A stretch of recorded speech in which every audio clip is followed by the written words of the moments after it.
the white working class turned against the Democrat Party in a historic fashion during this election. The numbers are stunning. Really stunning. Now, I'm not a data porn kind of fag, like those low testosterone losers at The Guardian and 538, but I have to share a few of the key stats from Pew Research with you.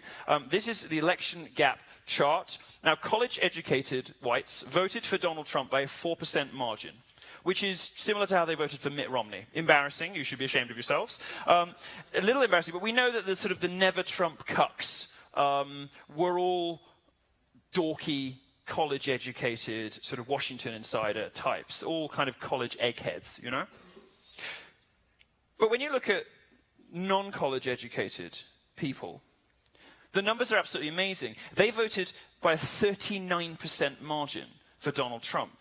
These are the deplorables. As much as hip millennials posting Pepe on Twitter, these people are the deplorables. And let's be clear about one thing. Non-college educated doesn't mean stupid. This has been an assumption made by the left in their sort of desire to paint what I would call real America as a country of ignorant rednecks and hillbillies and racists. This obviously is not the case. It's ridiculous. Some of the smartest and most successful people in history, in any field, have been college dropouts and people who never went in the first place. What being a non-college educated person means is that you were smart enough not to pay $40,000 a year to be lectured to about microaggressions, which is pretty much all it means these days.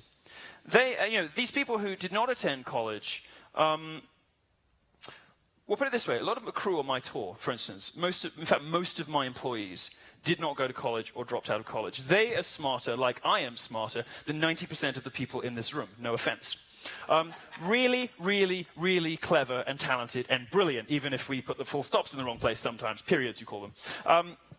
Now, the people that work for me are already more successful, and they already have more enjoyable jobs and more political and cultural influence than most of you will ever have.